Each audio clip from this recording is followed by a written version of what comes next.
Band ইকরাম ভাইয়ের jhalmuri fuchka house. কিরম লাগতেছে? ভালো।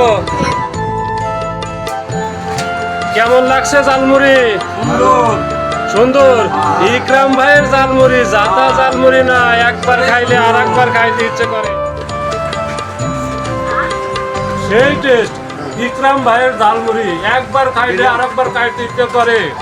অবশ্যই আসবেন বনগ্রাম, মিয়াপুর, রসুলপুর, গরুহাটার সামনে।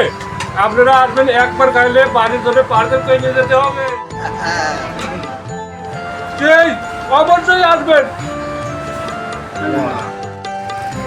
আসসালামু আলাইকুম।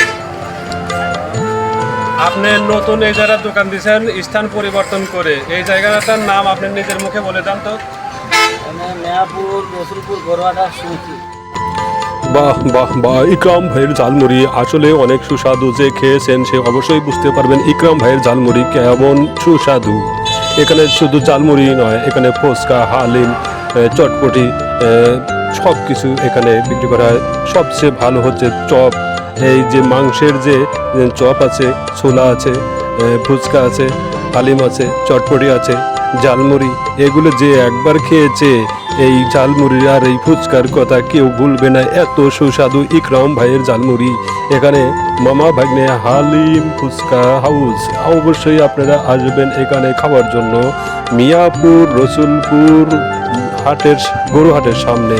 এখানে আসলেই তাকে পাবেন প্রত্যেক দিনই তাকে পাবেন। অনেক সুন্দর ঝালমুড়ি বানাইতে বানাইতে ক্লান্ত হয়ে যাবে, তবুও ঝালমুড়ি সবাই খেতে ইচ্ছুক। অবশ্যই আসবেন এই ঝালমুড়ি খাওয়ার জন্য আপনারা।